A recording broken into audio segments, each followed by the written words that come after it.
Okay, so it has been a while. Sort of took Christmas and New Year's off following the Ashes, and this is sort of a semi-reactionary piece to that. England getting a 4-0 demolition job from the Australians to add to a fairly dismal cricketing year, which saw them lose to New Zealand, India, and yeah, then they just get absolutely steamrollered in the Ashes. So that preparation all year went fantastically well, as to be expected.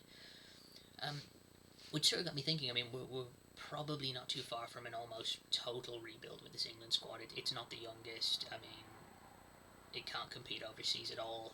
It can barely compete against the top sides at home now in extremely favourable conditions. So it sort of got me thinking about, after Billings getting cap number 700 in the Hobart test there, who possibly could be the next 10 guys in, 701 through 711, that we could possibly see get given a go. Some that I'm going to talk about here have already been mentioned as possible contenders for the West Indies series. Some have been in short form squads, Lions squads for quite some time. Before I get into the countdown, though, a couple of honourable mentions in Jake Libby, George Garton, Will Rhodes, Tom Haynes, Kieran Carlson, as guys that sort of maybe not quite ready or probably won't get the look in because of who they play for or the needs of the squad right now. But yeah, I thought this would be a really interesting topic to look at, and hopefully some of these guys do get a look in because they're guys I rate extremely highly. But yeah, anyway, on with the list. So, going to start with Alex Lees here, opening batsman for Durham, that has already sort of been touted for an England start come the West Indies tour. Was, you know, sort of considered the next guy, but a less than stellar England Lions game. Saw him dismissed for 2 and 1, both times falling victim to Scott Boland. But looking at how that series went as a whole for Boland, it's not difficult to see why someone like Lees would have struggled. As I say, he's at Durham right now, he's 28. Again, just using the Cricinfo site here is a bit of a guide. But yeah, first class average of 34.8, 1700s, 127 matches. Might not exactly be what England would stereotypically look for. In recent years, you've seen them go for much younger, less experienced players that they've sort of picked out of the ECB coaching academies and the Lions early in their career. But looking again, I'm just on my phone here. For his averages for Durham last season, racked up 625 runs at 39. Again, may not be exceptional. Ideally you'd want a first class average higher than what he's averaged across his career, but we've seen the conditions in England haven't exactly been overly batting friendly in recent years. But yeah, in the sort of frame of solidity and looking at a guy who's already well aware of his game, well aware of being in previous line squads, he may be the most logical port of call when you're looking for stability as opposed to who the next big thing would be. Wouldn't be against it, and yeah, it sort of seems like from all accounts he is in line to at least go to the West Indies and more than likely partner Crawley at the top of the order.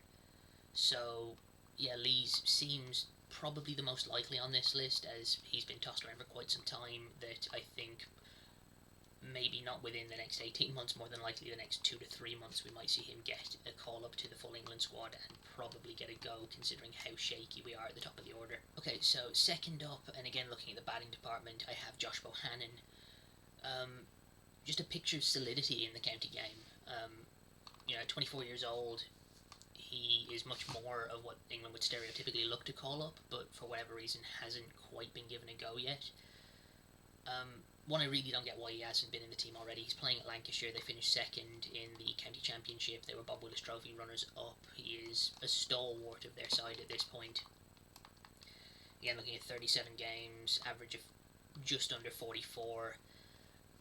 The number of hundreds is probably what's holding him back there. I mean, averaging in the 40s, but only managing 3 test hundreds as opposed to 12 50s. But again, having seen quite a few games when I was in Manchester at Old Trafford, it's a very bowler-friendly pitch, and to manage an average of 44 in England right now is pretty phenomenal. Again, was with the Lions in Australia, scored 22 and 51 against the Australia A side. Last season, first class cricket, 853 runs at 53. I honestly don't get how he's not in and around the setup already. Hugely strong case, a fashionable team. He is scoring good runs. He's in the Lions setup, and we are desperate for competent batsmen. So, how he hasn't been given a go when the likes of Hamid and Crawley average considerably less and are seen as, no-brainer picks in squads, I honestly don't get it. But yeah, for sure, I would. If it was me, he would be straight in at the West Indies. But I can't see how, if you're looking at the next 10 guys in with all of the batting trouble, outside of the number 4 slot with Root, I think every other batting slot is up for grabs right now. And with him being one of the most sure and steady batsmen on the circuit at a good age, I just don't see how he could possibly not be within the next 10 players picked. So yeah, Josh Bohannon is number 2 on the list. Hey, with number 3 on the list, we are going to go from someone that I'm not convinced fully will make it a test level in Bohannon, to someone I for the life of me cannot understand how he has not been picked yet in Matt Parkinson. Ludicrously good bowling numbers, a genuine ripping the ball off the surface leg spin bowler with like a ridiculous highlight reel of just dumbfounding batsmen in franchise and in first class cricket, that it baffles me how England haven't not trusted him but just attempted to give him a go. I mean, he's already played 9 games for England in one day and T20 stuff. One day average not looking fantastic there, but only 5 games and 5 wickets, so average of 40, but that would obviously come down over time. His T20 average is 22 for England. About average expense wise at 9.5 and over for a spin bowler that is an aggressive spin bowler, but his first class average is just ridiculous. A spin bowler in England taking 102 wickets at 23. Just how are you not giving him a go? It's a bowling pitch at Old Trafford, but it's a seam bowling pitch. It swings, it moves for the seam bowlers. Spinners are going to have a tough time on that deck most of the time, and his averages are insane for an English bowler. How long can you ignore a guy that's averaging 23? It's not like he's a kid now. He's 25 years old. He knows his game. He's starting to get recognition now over in the Pakistani Super League to play franchise stuff. If you keep ignoring him, he's just going to make himself unavailable and play franchise stuff. We have so many of these spin bowlers now that either don't turn the ball or are not trusted. The likes of Leach getting dropped on the only pitch that turned from the start in Australia, to the point where we ended up with Milan, Root and Robinson bowling spin.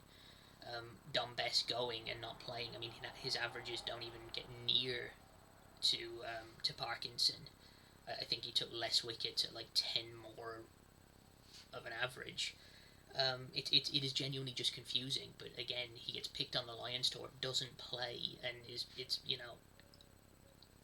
the arguments against him are that he bowls a little slow and a little loopy, and that he can't bat. But I mean, you're picking Leach, who can't bat. You're picking a number of bowlers that are not exceptionally good with the bat, but you would be picking a genuine spin bowling threat over the option of either having a spinner you don't trust or picking a spinner that doesn't turn the ball. At least with when you had Moeen, it was the idea that, okay, he offers with the bat, he's not a full-time spin bowler, we've got Root as well, we can chop and change between the two, but they'll both score runs. When you're picking Jack Leach and not trusting him to bowl, or not picking him on turning decks, and have a legitimate spin bowling threat there, like, what are you playing at? And you're not even giving him Lions experience, you're just taking him on the tour, leaving him sat there and going, yeah, we'll look at you at some point. At least with Morgan, he's given him a go in these situations, but how we can possibly go in with a spin bowler that, like Leach, has done okay, but isn't trusted, to possibly one of the best spin bowlers we've had in years, destroying county sides, and just not even looking at him is ridiculous. So this is more hope than expectation, but I'm like, if you're gonna not trust Leach, you have to pick somebody like Parkinson. So that's why I've got him at 3 on this list. It's in no order, but like this one just annoys me. Okay, so number 4 on the list, and again sticking with Lancashire, maybe since there's a slight bias here, as I see them play quite frequently. Yeah, got a slight bias to the Lancashire and Warwickshire boys, but But yeah, it's another one that it just makes total sense at this point. 28 wickets at 24 in just 8 first-class games last season. Again, being with the England white ball team, he missed out on, like, I think 6 games for Lancs. Has been called up to the test team on 2 previous occasions. First as part of a 30-man training squad when we were coming back in 2020 against the West Indies, and then was a reserve for the Sri Lanka tour but dropped out injured, as if I have that down right. Heavily involved with the white ball team at the moment. Again, 24 years old, has 7 ODIs, 90 20s. Again, his ODI average is fantastic at 19.9, T20 average a touch high. But yeah, it's just one that when we have so many pacemen that are unreliable at the moment. I mean, we used Wood for 4 of the 5 games, despite him being an injury problem pretty much all the time. Play him in the first one. Okay, we can't play him back to back in the second game, so we'll leave him out for that, and then play him in 3 straight when the series is lost. Logic. But yeah, for someone like Saqib, he's young, he's a tricky bowler, he can move it, he can reverse swing it. Obviously his pace is super high, probably not quite up there with Archer and Wood consistently, but when you've got Archer, Stone, Wood as your 3 predominant pace threats and all of them are injury prone, maybe look at the guy who is right in front of you with a first class average of 27.9 and go, he's already in the England setup. Owen Morgan likes him. He's playing relatively consistent first class cricket with a red ball when he's not on white ball duty with England. So 28 wickets at 24, what more can you want from an express paceman? I just don't get it. I mean, especially when Stone and Archer were unavailable and we didn't even call up a second paceman. Going into Australia with the second test, and it was like Robinson, Wokes, Anderson, Broad. That's just not going to compete on those decks. So go with the next express pace merchant you've got. And yeah, I can't see him not getting picked again at a big county, playing franchise cricket in the England setup already, fills a gap in the squad that we need in another paceman who can maybe stay fit for a while. I just think Saqib is a cast iron cert for a test call up at some point, and if you're looking at the next 10 guys, likelihood is it'll be the next 12 to 18 months. I think he has to get given a go. But halfway point on the list, and this is probably so far the biggest outlier in terms of getting a test call up, going Bryden Carse, 26 years old, pace bowler. Again, probably closer to Robinson than Saqib, Archer, Wood, Stone. In terms of pace, he's sharp without being express, but his numbers last year were ridiculous. 34 wickets at 21 for Durham, who got he earned him his first England call-up against Pakistan in that one-day series where we basically had the entire team out with COVID, so they had to pick an entirely fresh squad, and he impressed in that. Not the trickiest of bowler, quite straight, quite sharp, if not express. But in his 3 caps for England, 6 wickets at 22.5, so you can't really complain about it. His first class numbers are excellent. With the Lions squad, but pulled out with a knee injury, but he is over in the West Indies now with the white ball team, so he's earned the trust of the setup to stick around. And again, stereotypically, England, if you are South African born, it seems to massively increase your chances of getting given a go. So impressive in what he's seen. He falls into the bracket of sort of what they're looking for. Good all-format player. T20 is obviously, from the averages there, seemingly the weakest part of his game, as he averages 45. But, I mean, talking about the test team, first-class average of 29, massively lowered that last season.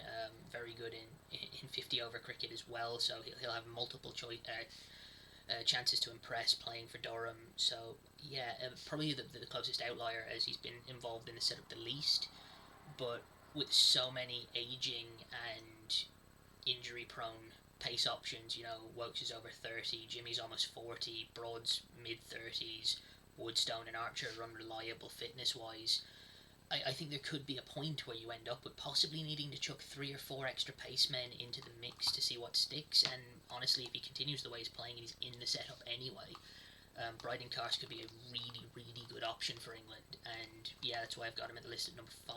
Okay, so at number 6, I've got another sort of outlier on who has been and hasn't been tossed around name-wise, and I've gone with Matt Critchley. One of only 5 cricketers to rack up 1,000 runs last year, banging exactly 1,000 runs out at an average of 43 for a very ropey Derbyshire side. Only the 100 last season, but 8 50-plus scores across his 14 games proved he can score consistently solid numbers of runs in a tournament where very few people racked up any scores of note consistently. On top of that, he's a very England call. Took 32 wickets at 38, bowls leg spin. We've seen from Moeen Ali's England career that they like to persevere with a backup spin bowler. In English conditions, you don't need one, so if you can have a batsman that can average mid-30s at international level and average upper 30s with the ball, they will stick with you for a considerable amount of time, and Critchley does fill that void. He's now moved to Essex, which will massively increase his chances of getting an England call. It shouldn't, but who you play for in the county game matters massively to whether you get an England selection or not. There have been players over the years that have scored huge runs for lesser popular, less trendy counties, and I think a move to Essex will massively favour him in that department. Across his career here, we have batting average of 32 from 67 games and a bowling average of 43, but if he can continue that form from last season into a second summer of averaging 38-40 with the bat, maybe dragging that bowling average down a touch, or keeping it similar but taking a lot of wickets again, maybe playing in a better team will suit him, maybe it won't.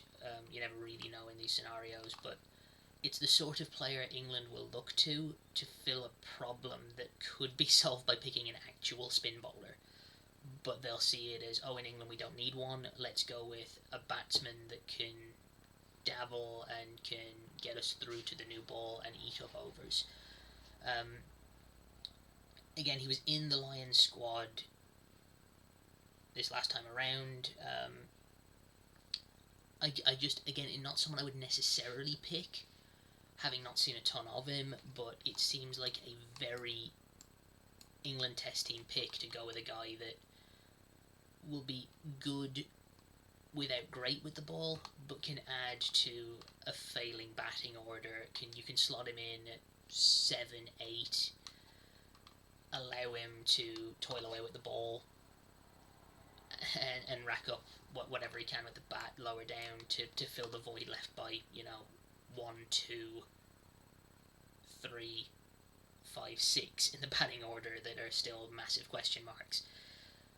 It's again, don't pick the best spin bowler, pick the best spin solution to the batting problem. 7 on my list, I have Rob Yates from Warwickshire, who is 22 but looks about 12 in his Cricinfo picture.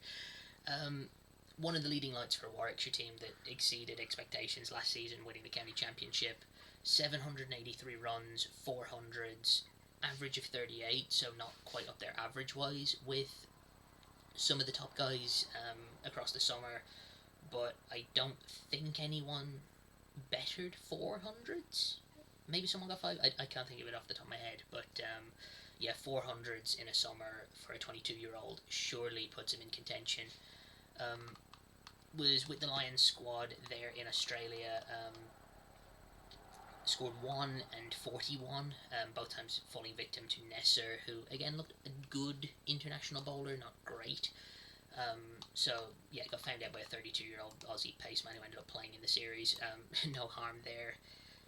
41 runs in an innings for any England batsman in that series was something to commend.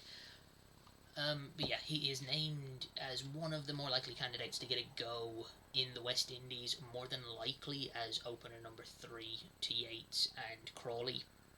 So should any of them fail, he may get given a call. That seems to be the rumour surfacing. But yeah, he was exceptional for Warwickshire last year. Again, his averages are unspectacular across his career, um, but he's so young that it really shouldn't be a problem. He looked to grow throughout the season last year, and when options are so few at the top of the order, any opening batsman worth his salt should really be on this list. You could toss 5 or 6 of them around. I mean, Duckett, possible recall. Sam Robson scored a lot of runs last season, but I think at 22, playing for the county championship winners and getting a call in the Lions, I just think Yates is an obvious pick for this to possibly get a go to fill the void that really is 2 questionable opening spots. Crawley got 1 score of note in an Ashes series after the series was lost, so seemingly that has justified his selection as the has-to-be-picked guy. But again, he averages, I think, below 30 in Test cricket from 18 Test matches, so it's tough to see either spot being pinned down by the guys that were picked in the Ashes. So you could toss 3, 4, 5 names into this for possible opener solutions, but a 22-year-old in a county winning side, averaging 38, racking up 400s, I think Rob Yates is a very sensible call for someone that will get a go within the next 18 months. The 8th player I've gone with is Harry Brook from Yorkshire. Another 22-year-old batsman. He just outscored Yates with 793 runs at 38 last county season. Again, a member of the Lions squad that went to Australia, but had a rough time of it, only managing scores of 17 and 1. Again, interestingly though, he has been brought in to the England T20 squad as cover for Sam Billings after he played the 5th Test at Hobart. So, yeah, again, he's a guy that is in contention. He has been brought into this short form squad that is essentially a de facto white ball Lions squad with the amount of players missing from the Test series for that West Indies series, but he's an interesting prospect anyway. Again, not converted a huge amount, 400s, 1150s in his career, at an average of just 27, but that bump up to an average of 38 last year has seemingly got him some attention, and for better or worse, we do know that the England setup does tend to take extra note of players from Yorkshire. There's those couple of fashionable franchises that chop and change, but they're one of the stalwarts of the England setup that with a huge amount of influence and high profile individuals that will back their own guys, that even though some guys have outperformed Brook, I do think he may be in line to get a go. Maybe not 12 months, maybe pushing towards 18 months should he have another season like he had last year. Again, in his favour is he is a former England under-19s captain, so he's got leadership skills, he's within the setup, he's one of the guys that they've blooded through the England setup from a young age, so would be very in line with the way they pick players. Should he have another season of 38 to 40 plus average, I really don't think it'll be that long, but yeah, he seems predestined to be in the England team. Lions, under-19s captain, Yorkshire. It just follows the mould of what they pick, so again, I think it's again not someone that I know a huge amount about, but from what you hear and from the way he's progressed through his career, would seem someone that England will turn to in a batting lineup that is so unstable and so interchangeable that it seems a matter of time before he gets a go. 9 on the list is Liam Livingston. Not the most logical of picks, but something I think they will do, and it would be a very Bayliss ball prediction, but in an age where he has essentially become England cricket's poster boy outside of the England team, I think it's something they may turn to, again, in the mould of the Critchley and the Parkinson debate of part-time leg spin bowler that can come in at number 7 or 8 and just slash away with the bat and to hell with the consequences. he made waves last summer. I mean, with Birmingham Phoenix, he was playing, I believe, in the IPL. He was playing in the England short form stuff all summer. He had a fairly disastrous first class summer.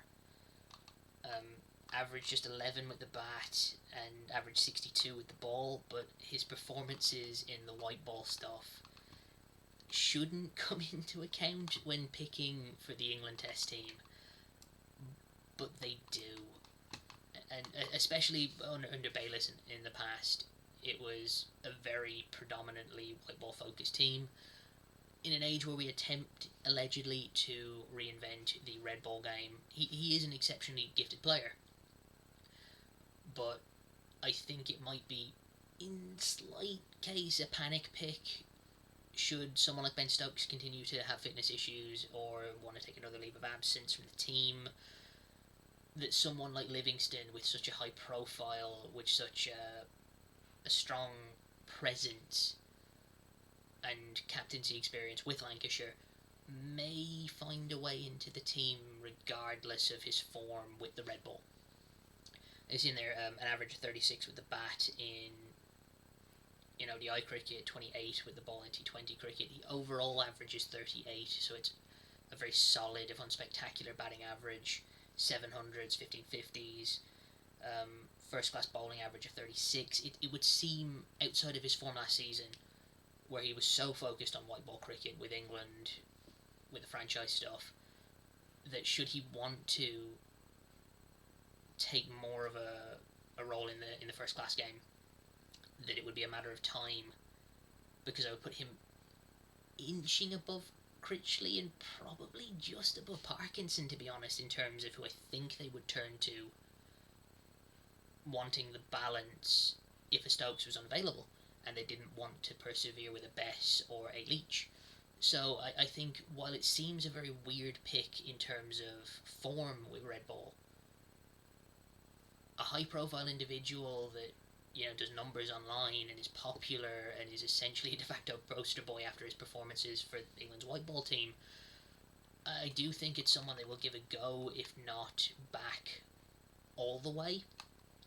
That I think one injury, either in a spin department or to Stokes, if he has any form whatsoever in the summer, could make him a very, very likely go-to on short notice to fill a spin spot or an all-rounder spot. Finally on this list, we come to the end of it with number 10, Jamie Smith.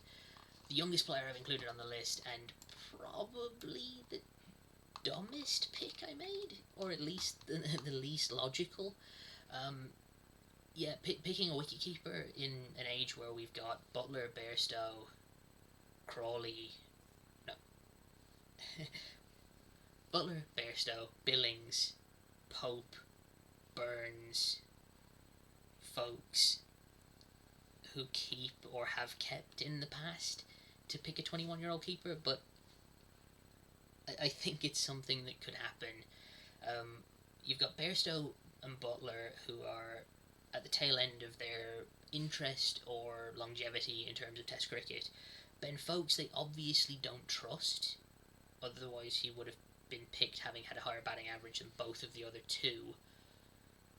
Yes, he got done by that unfortunate injury where he slipped on a sock and missed 6 months, but I do think that Smith, who last year averaged 43 with the bat, with 4 first-class hundreds, and playing for Surrey makes him a viable candidate within 10 new Test caps for England to possibly get given a go. I mean, yes, he's 21, and yes, there is a long queue of players in front of him, but that queue isn't the most stable in over an 18-month threshold. I mean, Butler, many people think will get the one-day captaincy and possibly then retire from England's red ball team. Bairstow, yes, scored the only 100 of the series for England, but again, his wanting to go and play franchise cricket, play white ball cricket for England, may detract from his ability to represent the Test team. Folks, they're hell-bent on saying he can't bat, despite the fact that he's a more reliable bat on average so far through his career in a small sample size than the other two. and then I don't see them looking to give the long-term future to Billings, despite the fact that he again made himself available on little to no notice and proved he actually wanted to be there, which is more than can be said for quite a lot of the team in terms of making it well known that they wanted to be there over the course of the series. So someone like Smith, if he's at a good county that is liked by the England setup, if he can nail down a spot at Surrey with the gloves, especially if Folks isn't on England duty, would be possibly the next guy. He's already in the Lions setup. He played. Did he play? He was part of the Lions setup for the Australia tour, and again, I just think that within 18 months we could possibly see this happen. Um, Billings may nail down the long-term future if he plays in the West Indies, but who knows if he'll even get picked. Never mind play. So yeah, I've got Jamie Smith as number 10 on the list anyway, so that sort of rounds out the 10 anyway.